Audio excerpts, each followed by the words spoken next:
曼聯消息，曼聯花費咗6420萬歐簽低美神蒙特。呢位曼聯7號近2個賽季缺席咗比賽275日啦，錯過咗51場嘅比賽。而美神蒙特曼聯嘅職業生涯34場比賽14次首發，貢獻咗1波1助攻，仲有4張黃牌，年薪去到1300萬英鎊，加上轉會費，喺美神蒙特身上投資接近1億歐啊！而前曼聯嘅助教啦，穆倫斯亦都透露到啦，坦白講，我始終唔睇好加拿祖，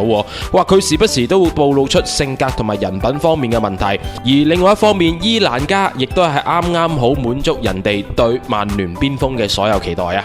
而自執教曼聯以嚟咧，阿摩廉帶領球隊參加咗19場嘅英超比賽，戰績係6勝4平9負，勝率僅為31.6%，場均積分為1.16分啊！而據統計咧，阿摩廉係曼聯隊史英超勝率最低同埋場均積分最低嘅主教練。而曼聯之前英超嘅場均積分最低嘅主教練係朗尼克，當時係只有1.54分啊！